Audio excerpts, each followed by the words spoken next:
An hour from now, the vampires are coming to a modern-day town in California. Kiefer Sutherland stars in The Lost Boys at 9. But it's time now to put pedal to metal and find the finest.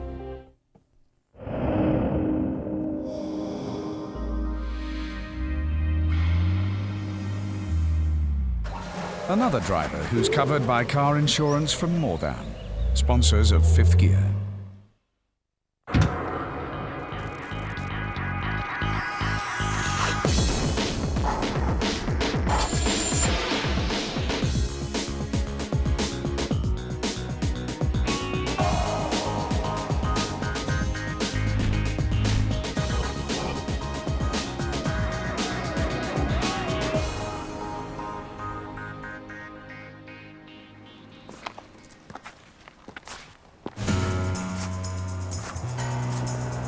So, greatest cars in the world then? Between us, we've driven just about every single car that's ever been made. And this programme's all about the ones we love the most. Ready, chaps?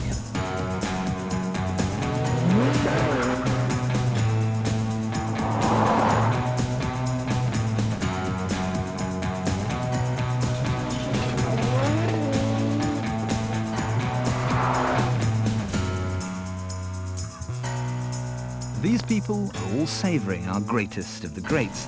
But before we reveal it to you, we'll be appreciating some of our other favourite motors. These are our personal choices, which should settle a few debates, but will probably start a lot more. And this isn't going to be the same old discussion about the usual suspects. So, although we know the Mini is a marvel of packaging, a triumph of ingenuity, and the epitome of fun, it's simply too predictable a choice to make our shortlist. Even Ford's Model T has been given short shrift. It mobilised the globe. At one stage, half the cars in the world were any colour you like as long as it was black, but it's still not one of our favourites.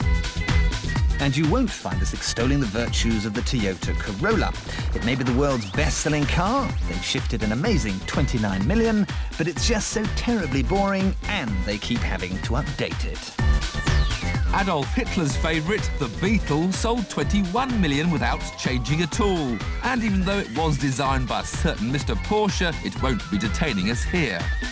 Nor will his son's 911, a magnificent machine that's cleverly evolved over nearly 40 years to remain the most usable and practical supercar money can buy. We love it, but you knew that already. And for the same reason, we won't dwell on another one of our favourites, the Golf, even though it spawned that legendary bundle of fun, the GTI. Choosing any of these eminently deserving candidates would have been far too easy. Our greats are far more personal. So where shall we begin? How about with motoring's most glorious name?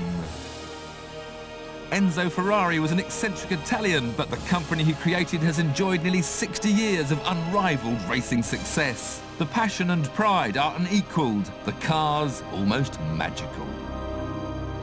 So, what's my favourite Ferrari? Well, evocative names like Daytona and Dino mean a lot to most, but not so much to me. No, for me, it's the current Ferraris with their modern designs and advanced technology that I'd have in my garage. It's the way they accelerate, the way they brake, the way they handle, it just keeps on improving. The steering has more feel, the driving position is more relaxed, and they don't shake, clunk or rattle. They just do things, well, better. So you can concentrate on the best bit, the driving.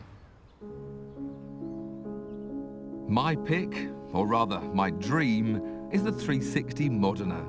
It may be the entry-level model, but there is no better way to spend £100,000. It is the very best of the modern Ferraris.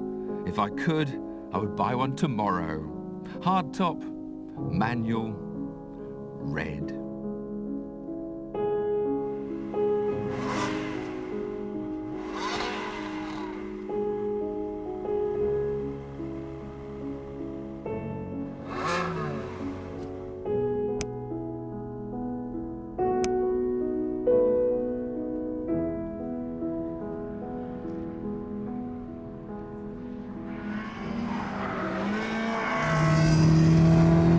people think of Italian supercars as big, beefy beasts that you have to be a hero to drive, but the 360 just isn't like that. It's beautifully balanced, so anyone can jump in and have a go. And of course, you hear the sensation of that engine behind you.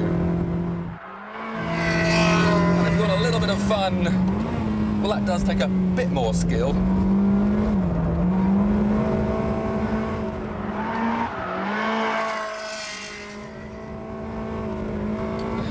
But it's so beautifully balanced, I could just play with it like that, balancing it between the spinning rear wheels and the opposite lock.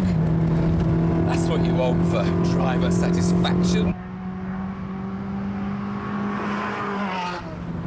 Now, obviously, I get to drive lots of fabulous cars in my job, but even then, some of them, well, you've sort of had enough of them after a day or two. Good they may be, but in the end, they're just another car. The Ferrari is a totally different thing. It's something I just want to drive all day long because it just never ceases to lose the smile on my face. This is undoubtedly the greatest ever production line Ferrari, but every once in a while, they treat us to a fire-breathing limited edition that is unconstrained by the need for refinement or luxury.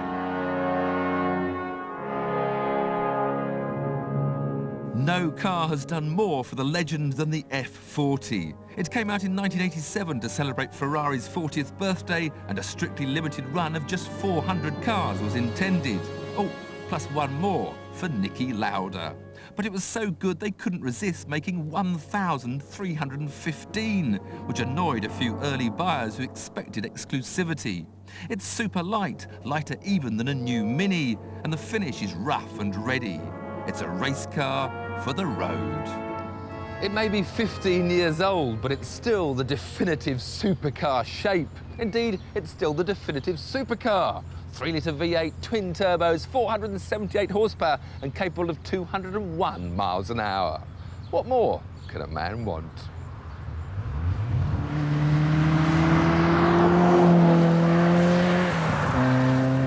Now, I'm going to let you into a little secret. I've never actually driven an F40 before, and I'm tingling with anticipation. It's about as totally opposite to the 360 as you can imagine. It's really crude. You can see the bare carbon fibre monocoque. I've got a great seat and racing seat belts for the steering wheel's all canted away at the top. The pedals are offset. It's a real old-fashioned Ferrari. But behind me, I know there's nearly 500 horsepower to be unleashed. Just driving at 3,000 RPM, it's like a shopping car. It's got no fear factor at all, but I know that if I light up those turbos, it's going to explode onto the straight. And there's no lag, there's no sudden surge of power, it's just instantly there. The chassis seems really instantly inspiring. It sits steady, there's no roll, it's got real Ferrari racing car breeding. Heavy brake pedal, no assistance as there isn't with the steering either. There's no power help for you in this Ferrari. Turning to this tighter corner, will it slide or won't it? How much power can I feed in? Now God, give it a bit more. Now that back's trying to wriggle away from me.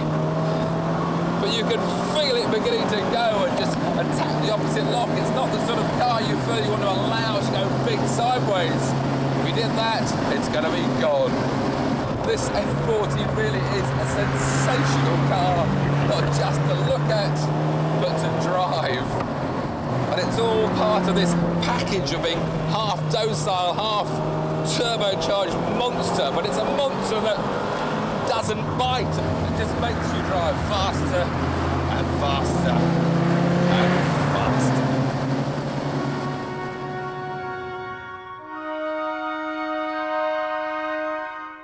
The F40 and the 360 are very different expressions of the same genius.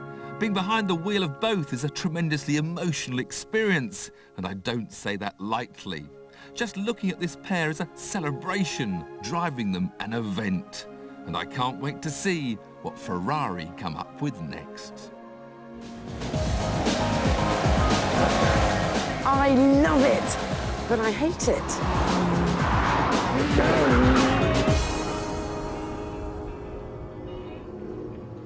Insurance from More Than, sponsors of Fifth Gear.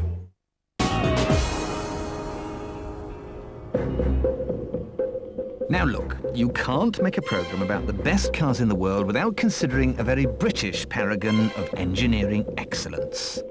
Rolls-Royce, two words which have become a generic superlative, part of the language. We call Concorde the Rolls-Royce of aeroplanes. We call the Orient Express the Rolls-Royce of trains. But is that double-barreled superlative rooted in any sense of reality? Was Rolls-Royce really the greatest car in the world? And here's the big question, is it still?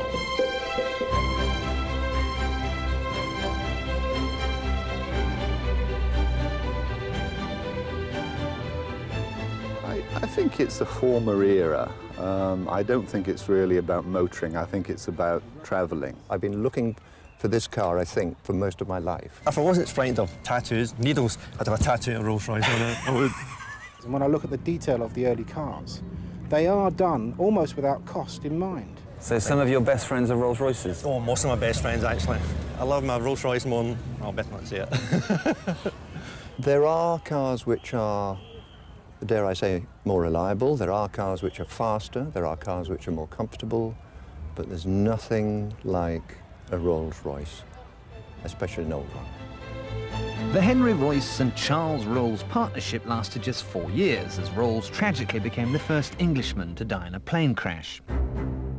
But it made the company even more determined to honour the famous name. And when once asked at a dinner party, what would happen, Mr. Royce, if your factory ever produced a bad car, he coolly replied, "Madam, the man on the door wouldn't let it out." Which is why, after almost a century, 80% of all the cars that were so lovingly built are still alive and well. And remember, Mr. Royce, the only bloke in the car industry with his own stained glass window in Westminster Abbey, was the engineer of the duo, which is why those in the know here at the Enthusiast Club annual rally call them Royces, not rollers.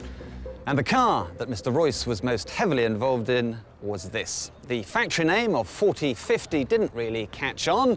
This was the first motor car ever to be called the greatest car in the world. You know it as the Silver Ghost. So called because it was infinitely quieter than anything else around at the time. Built in 1907, the first Ghost did 2,000 miles in the notoriously grueling Scottish reliability trial.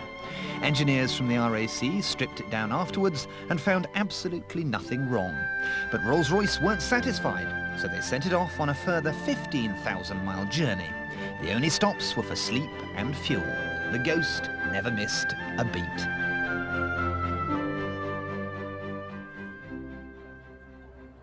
So why was the Silver Ghost considered to be so much better than all its contemporaries? Well, for the simple reason that Sir Henry Royce was an obsessional, meticulous engineer. He did not compromise, and he believed that God was in the details. For instance, the fashion at the time was to stamp chassis numbers into the chassis leg. Royce believed that that could potentially weaken the metal, so he always put chassis numbers on a plate, like this on the bulkhead. The camshaft was driven by gears. Royce would have absolutely nothing to do with chains because they broke. So each set of gears were polished by one man, and it took him 80 hours by hand. That sort of care created an immediate order book. During its 18-year life, owners included royalty, Russian Tsars, the Emperor of Japan, he had two, and Lenin, who fitted tracks. Ghosts were even used in World War I, most famously by Lawrence of Arabia, who claimed a Rolls in the desert is above rubies. Some purists would say that this is the Rolls-Royce of Rolls-Royces. So is it a case of downhill ever since? Well, strolling around a show like this does remind you that there have been quite a few highlights along the way. Look at this.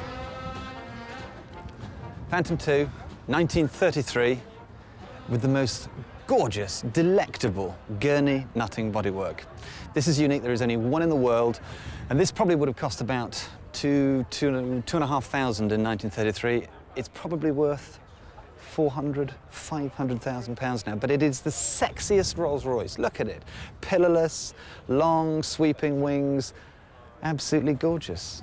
And the guy who owns this has a similar one that's done 390,000 miles.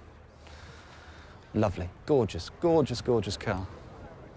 And here is one of my all-time favourites, the Silver Cloud of the 60s. Now, some people say this is the last proper Rolls-Royce because it still had a separate chassis, but for me, the most remarkable thing about this car is that it has this architecture like a stately home, like a building, yet inside it's like a throne room. It is, I think, a most gorgeous piece of sculpture. By 1965, we had the Silver Shadow, one of the few Rollses to make any serious money. The trouble was, more modern competition like the Merc S-Class and Jag V12 were on their way, but neither had that uniquely aristocratic bearing. And I must confess to having an enormous soft spot for the Corniche, mainly because it's the only really rock and roll Rolls-Royce. Every celebrity who had any cash bought these in the 70s and 80s. And there's this fantastic story that Onassis and his shipping magnate mate, Stavros Niarchos, were walking past the Rolls-Royce showroom one day, and they saw two Corniche convertibles, so they decided that they would have one each. And when Stavros was signing his cheque, Onassis touched him gently on the shoulder and said, "No, no, no, no, no, please, allow me. You bought lunch." But the purest slice of 70s kitsch has to be the Camargue. Designed by Pininfarina on a very, very bad day, it was hideous and hideously expensive, but still sold because of that double R badge. These were bought either by heads of state or crooks. The first owner of this car is now in prison. I think they were about 85,000, 90,000 pounds. This is one of the latest ones ever made. I think the air conditioning costs the same as a Mini. The air conditioning has just broken down. I was at the Foreign Office for the Red Cross Ball on Monday night. Queen of Jordan was present, and I was sweating like a pig. The children hate it. I mean, they call it global warming. But if I put my daughter in the back, who is an aspiring media star, she suddenly understands what these things are all about. I mean, it's quite a showcase for the people inside. Today, people prefer to be showcased in a Bentley, Rolls-Royce's sportier sibling, and the greatest incarnation is the Arnage T. No other road car has so much torque. Just listen to this.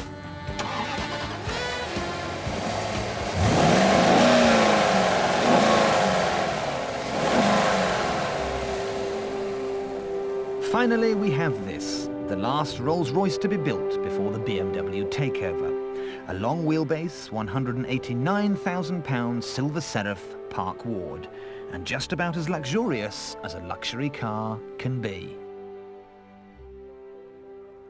Motoring journalists have always knocked every new Rolls-Royce model, saying it was nowhere near as good as the last one. But do you know something? The post office regularly get letters from abroad addressed to the royal family, care of Rolls-Royce England. And that probably says more than any road test ever could. Greatest car in the world? Yes, once. But for many people, it always will be. Of course, Quentin, it's not hard to be great when money is no object. Far more impressive are the cars that manage greatness on a budget. Which is why I love the Hindustan Ambassador. In India, it's been in continuous production since 1957 and has become an absolute icon. Even with adverts like this, everyone still buys them, from delivery drivers to diplomats. I class the Peugeot 504 as one of the world's greatest too. It keeps Africa moving. Their rugged practicality inspires huge loyalty. It's not pretty, but it's designed for the Masai Mara, not mantelpieces. The cute award goes to Fiat's cheeky 500. It was poorly built, had a crude two-cylinder engine, and if you managed to get to 60, it would take nearly a minute. But the fiery Latino temperament simply couldn't get angry with it. They gobbled up 4 million of the things. Even Mr. Citroen himself admitted the 2CV was an ugly duckling. The brief was to design a car that could carry 4 hat-wearing peasants and a barrel of wine across a ploughed field without smashing a basket of eggs. This was just what the French doctor ordered. It lived for 42 years and remains Citroen's most popular car ever. Then we come to my favourite car of all time, the Land Rover Series 1. It is, quite frankly, Legendary. Just look at it. Crackpot inventor Maurice Wilkes loved tinkering and fiddling with 4x2. Soon he'd rebuilt his Willys Jeep and the Land Rover was born. The Heritage Motor Centre have lovingly preserved this oldest known example. But it's not hard when they're all made from rust-proof aluminium. And did you know that the first vehicle 20% of the world's population ever sees is a Landy? I love it because it's so pretty, it's so simple. And more than anything else, it really reminds me of getting into cars for the first time when I was young. And economists will tell you, after the war, it was export or die. And the Series 1 did more for the balance of payments than any Chancellor ever has. Yes, yes, Adrian, they're all very impressive. Where would we be without them?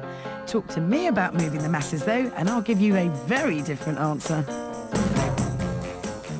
You see, I adore, no, worship supercars, and the Lamborghini Murcielago is a perfect incarnation. Powerful, brutal, sexy, exotic, fast as fuck. I love it, but I hate it. I hate it, and any other fancy supercar you care to mention, because it costs the same as a house, £162,000, which means the Queen can afford it, and that's about it. But don't storm the Bastille just yet. There is a way to get power to the people. Raise a fist in solidarity to the wonders of homologation. Homologation is the rule that made manufacturers who wanted a rally car build a road car version first. It ensured that they couldn't make one-off money-no-object specials. It was all a bit of a nuisance for them, but it meant punters could enjoy fat tyres, big turbos and four-wheel drive on the way to work, although it did encourage you to take the long way round.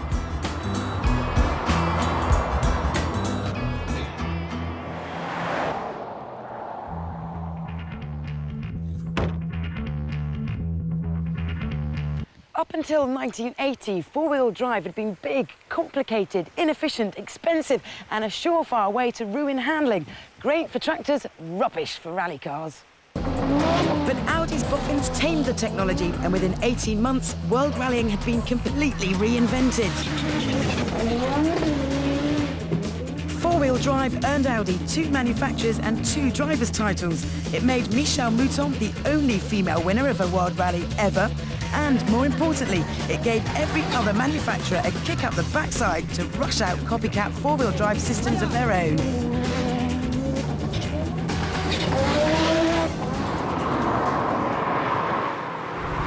There have been a lot of different Quattros, but this short wheelbase version has to be my favourite.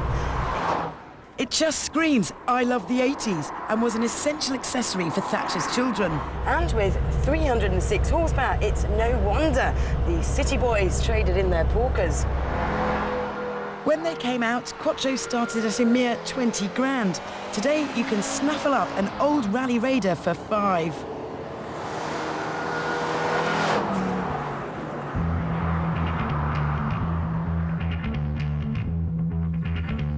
Then we come to this. When I first clapped eyes on it, I thought it looked ridiculously over the top, rather hideous. But then I drove it and I loved it. It is the Ford Escort Cosworth.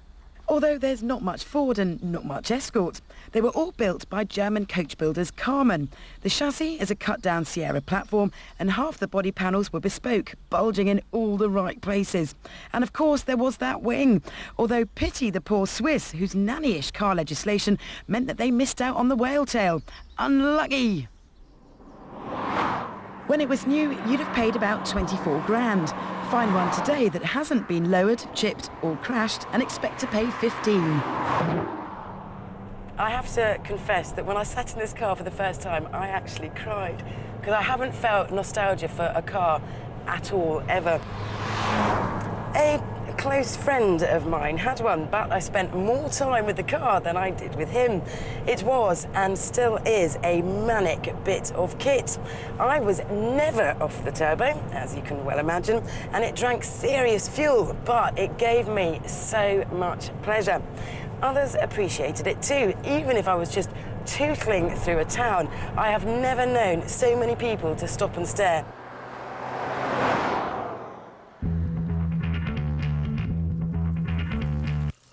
Finally, the Lancia Delta HF Integrale. HF for high fidelity, as in the driver's skills. Integrale, Italian for complete, as in the car. Wherever you are, this is always the fastest way home. Nimble, rapid, and represented by a leaping elephant. Apparently, it's a symbol of victory. That's Eastern mythology for you.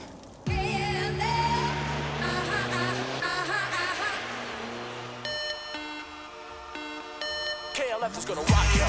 It really is one of the most outstanding cars of our time, with a massive amount of World Rally wins, 4 drivers and 6 manufacturers' titles, all on the trot. The Audi and the Cozzi are great, but this is greater.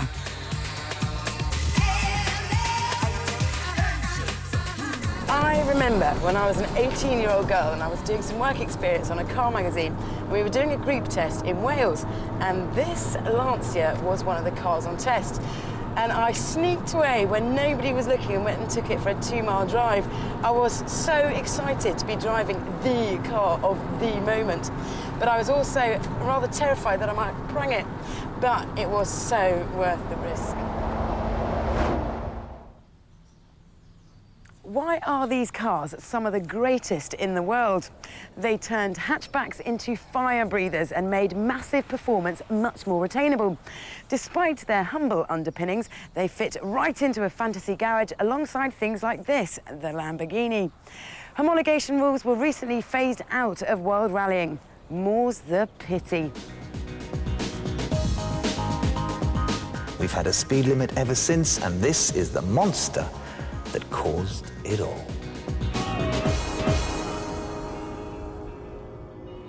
Welcome back. Before the break, you saw Vicky blasting round her B-roads, but for me, there are certain cars that don't even have to turn a wheel to be considered the world's greatest. Some cars are so handsome, so arresting, so important, that they even touch the lives of people who didn't care about cars. These are the hits of the 60s. Suburban England, twin sets and pearls, condensed milk, beehive hairdos. And Jaguar launched the E-Type and suddenly sex is on the street.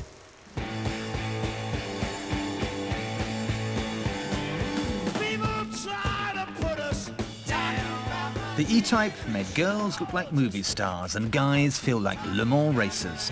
Suddenly, anyone who had £2,000, and lots had thanks to the newfangled hire purchase, could step out of post-war austerity and into a 150-mile-an-hour bullet. The swinging 60s had started. Jaguar were taken completely by surprise with the E-Type. They literally couldn't build them fast enough. Hopeful punters put orders at 10 different dealers, hoping to hedge their bets, but the waiting list stretched the length of the Great North Road. And it was names like Frank Sinatra, Brigitte Bardot, and George Best who got their E-Types first. There had been a little creative accounting along the way, though. It emerged that the press demonstrators had all benefited from some sly souping up.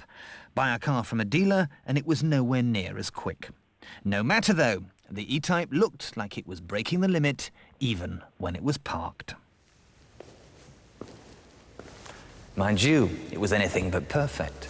It had glowworm headlamps, sciatica seats, recalcitrant gearbox, and heart attack brakes, but you forgave the E absolutely anything because it was, is, and always will be the most beautiful car in the world.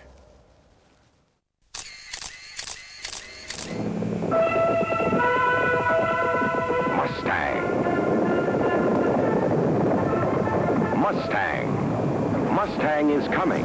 And now we come to the fastest selling car of all time, the Ford Mustang, which is probably the greatest car name in the world as well. Viva Las Vegas! Viva Las Vegas! Viva Las Vegas! Viva, Viva Las Vegas!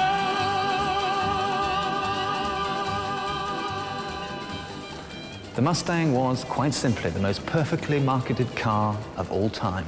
It's 1964. Half the American population are under 25, and the Happy Days generation are howling for a new set of wheels, but not Mom and Pop's dreary driveway dinosaur.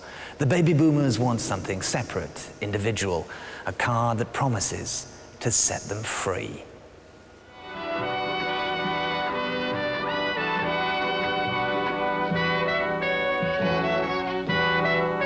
So dream your own Mustang.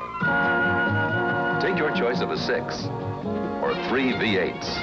Power steering, power brakes, automatic or standard transmission. Tales of the Mustang launch have passed into folklore. In Alabama, a stock car race had to be cancelled when 9,000 people swarmed all over the Mustang pace car. In Carolina, 5,000 people queued for 2 hours outside a Ford dealership just for a glimpse. In Texas, 15 people bid on the same car and the winning bidder slept all night in his Mustang to protect his purchase. On its first day of sale, the Mustang sold 22,000 units, a world record that's still unmatched to this day. Test drive one right now at your Ford dealers in Pleasant Dreams. An agonizingly pretty aluminium lightweight body, an engine the size of Surrey, the mechanical simplicity of a knife and fork. This is the reason a smooth-talking Texas chicken farmer became a household name. I give you the incomparable AC Cobra. The most copied silhouette of all time. Not just one of the greatest cars in the world, but one of the baddest, too. No other car in the 60s had such a fearsome reputation as a killer. The Californian, who spun 10 times before going off a cliff. The 18-year-old who was given one as a birthday present and died the same day in a mountain pass. The 2 mechanics who took that forbidden test drive and slammed into a wall head-on at 120 miles an hour, leaving skid marks 300 foot long. Get it wrong in a Cobra and it would write your obituary. Respect. Our chicken farmer was Carroll Shelby, who went to Ford in America and borrowed a V8, and then came to AC in Britain to borrow an Ace. He married brute force to lightweight ingenuity. It was a match made in heaven.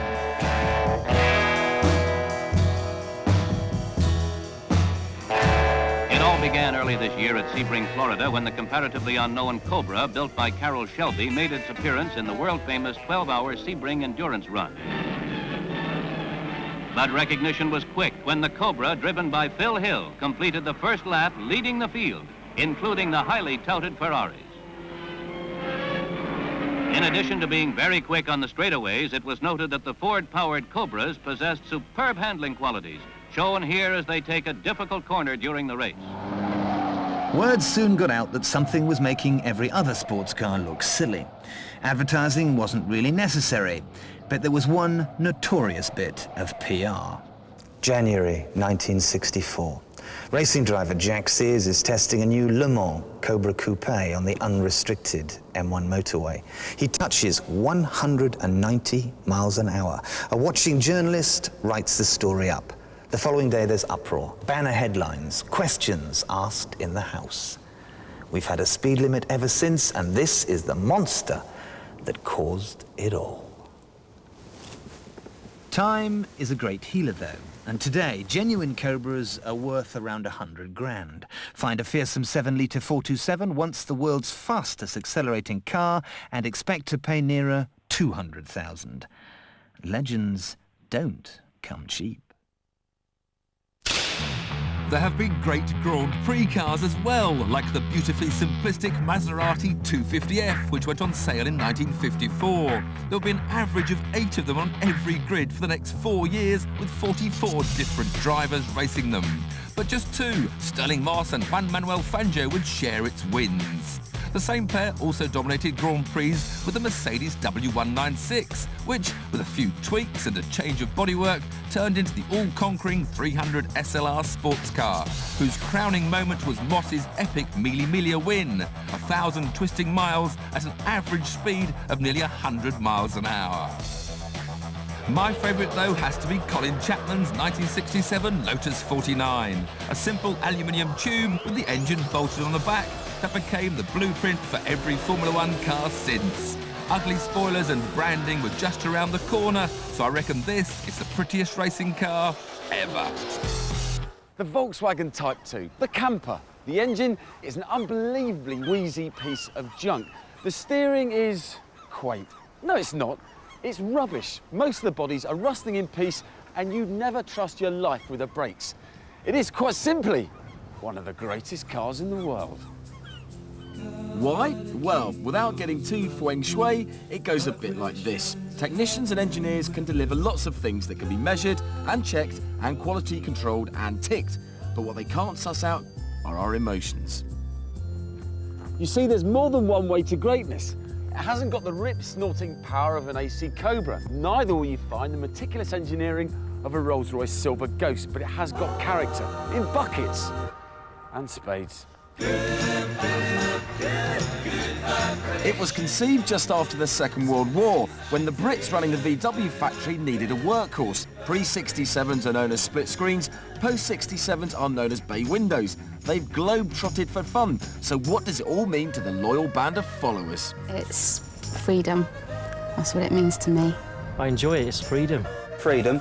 It's just freedom, isn't it? It's like sitting in my own house, like, you know? The whole, like, surfing movement from the 60s, this was the vehicle to own, really, you know? These vehicles have got character. Just part of the family now. He's become part of the family. It's like a brother or sister. Modern vehicles haven't got the same sort of character. There's no speed in it, there's nothing, but the whole thing is just proper 50s, 60s cool. You were supposed to be saving up for a bathroom 3 times. Yeah. And you haven't actually got a new bathroom yet? No, but I got a new engine, new carburetors, a few other bits and pieces, telly video. Well, I went to the church in it, with pretty flowers all the way around. We had a camper made out of cake. The family or the bus? Bus. Yeah, no problem. The choice between your pregnant girlfriend and the bus? The bus stays. Really?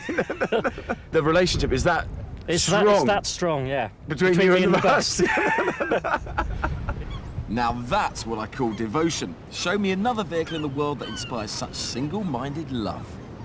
VW have just realised that greatness isn't always about using 2 screws instead of 1, but sometimes it's down to intangible, airy-fairy things, like personality, which is why they're trying to build soul into their latest product, the microbus.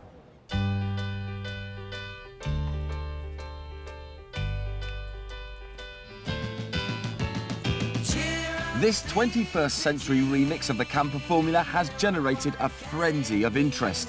When it goes on sale in 2005, it won't be cheap. But you know what? I really don't think it'll matter. The world is crying out for a car like this again. The essence of why the Volkswagen Camper is one of the greatest cars in the world is that it achieves with ease something most cars could never dream of being. It's cool, unbelievably cool. The sun always shines in a Volkswagen Camper.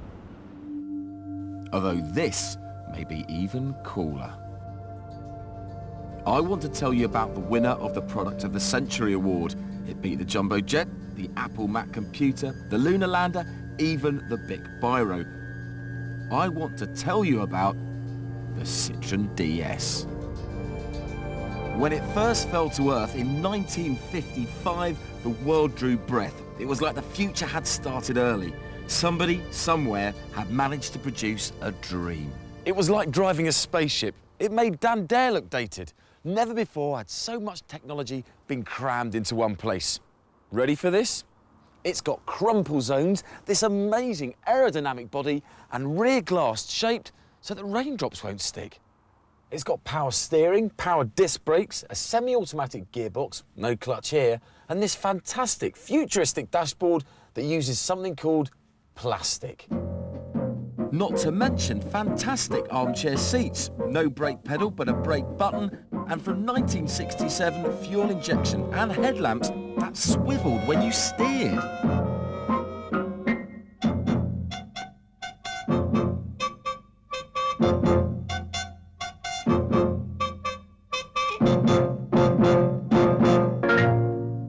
Oh, and they also had life-saving suspension. No, they did, made from balloons and fish.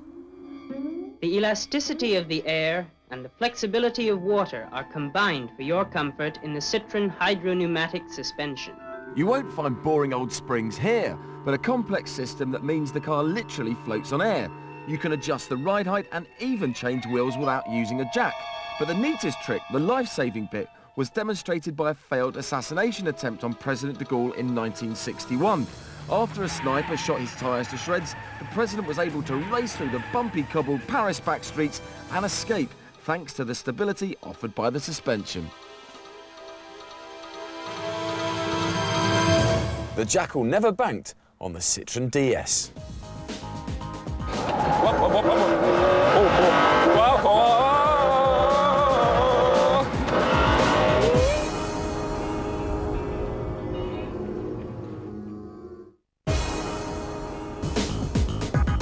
Throughout this programme, you've seen that greatest means something different to each of us. Our favourites come in all shapes and sizes, but we were unanimous when it came to deciding the very greatest of them all. Time to scramble Nidell. So let's not beat about the bush. The absolute greatest car in the world is the McLaren F1. The fastest production car ever. A top speed of 240.3 miles an hour means it covers a mile in 15 seconds. It holds records for acceleration and the highest speed round a circuit, which was set by me at 195. I tested it on TV way back in 1992, and it's still the drive I get asked about most. It's been a long time. Live the dream.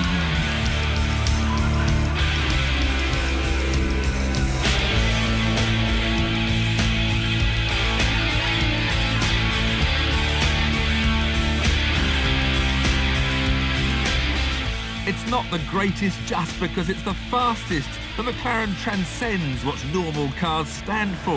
It exists in a fairy tale world where the usual rules do not apply. Only 100 examples were ever made, 75 road cars and 25 racing versions. Most people live their entire lives without ever seeing one. If you're really, really lucky, you might catch a fleeting glance as one of these mysterious machines cruises past. The reality is, few will ever drive one, even fewer ever own one. This is as exclusive as it gets. The first public unveiling was during the 1992 Grand Prix weekend at the Sporting Club in Monaco. Only the rich and famous were invited, but the excited scrummage that ensued meant no one actually got a decent look. These days, it's a matter of heading for London's Park Lane, to the only showroom in the world that's a tourist attraction, to savour the car that's been sealed in since day one.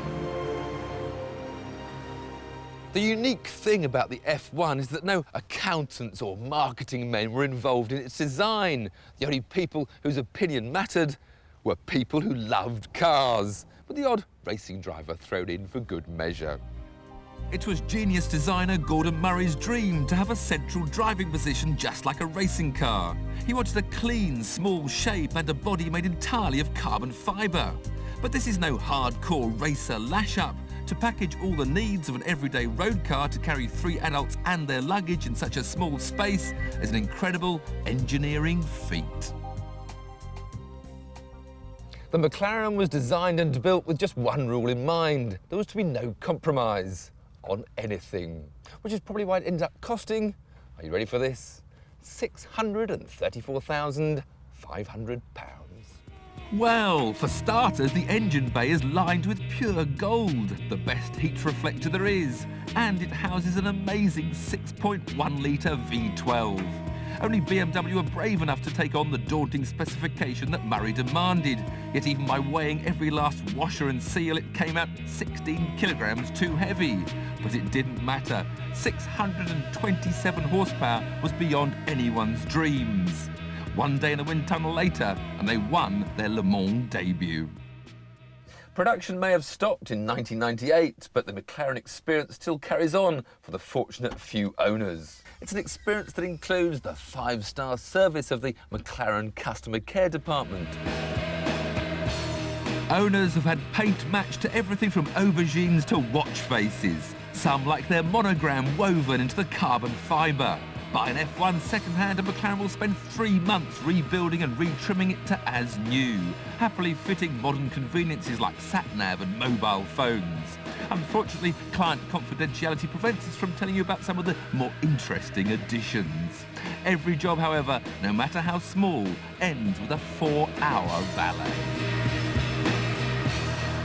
For all the records and amazing facts, perhaps the F1's best trick is its usability.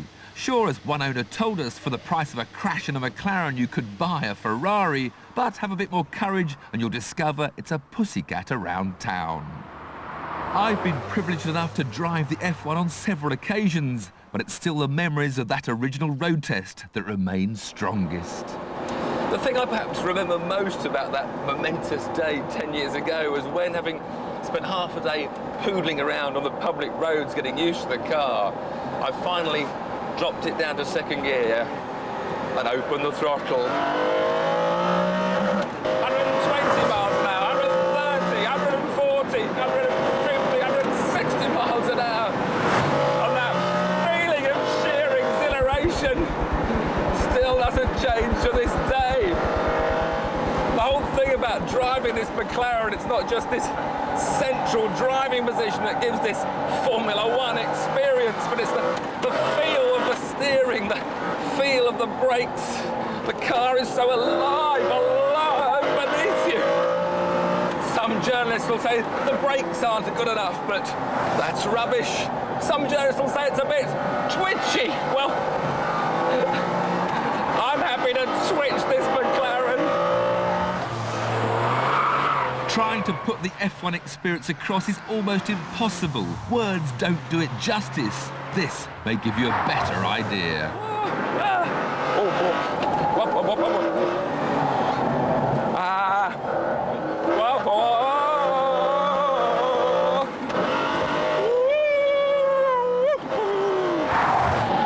It's exhausting, it's exciting, it's exhilarating, it's everything you ever want in a car.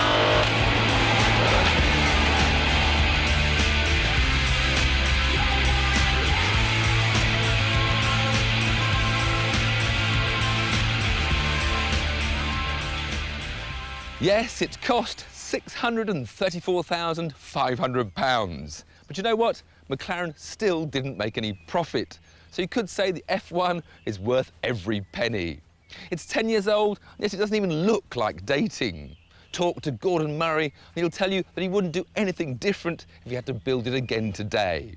I'll say it again, the McLaren F1 is the greatest car in the world, and I can't see anything ever beating it. And aficionados of all matters motoring will be delighted to learn that a new series of Fifth Gear starts next month. Starting after a 5 News update, tonight's movie of modern-day vampires. Kiefer Sutherland sharpens his incisors at the head of a motorbike gang, and a new kid in town soon falls under his spell. Keep it 5 for The Lost Boys, next. Oh, it is an awesome machine. Once you get on it like that for a few laps.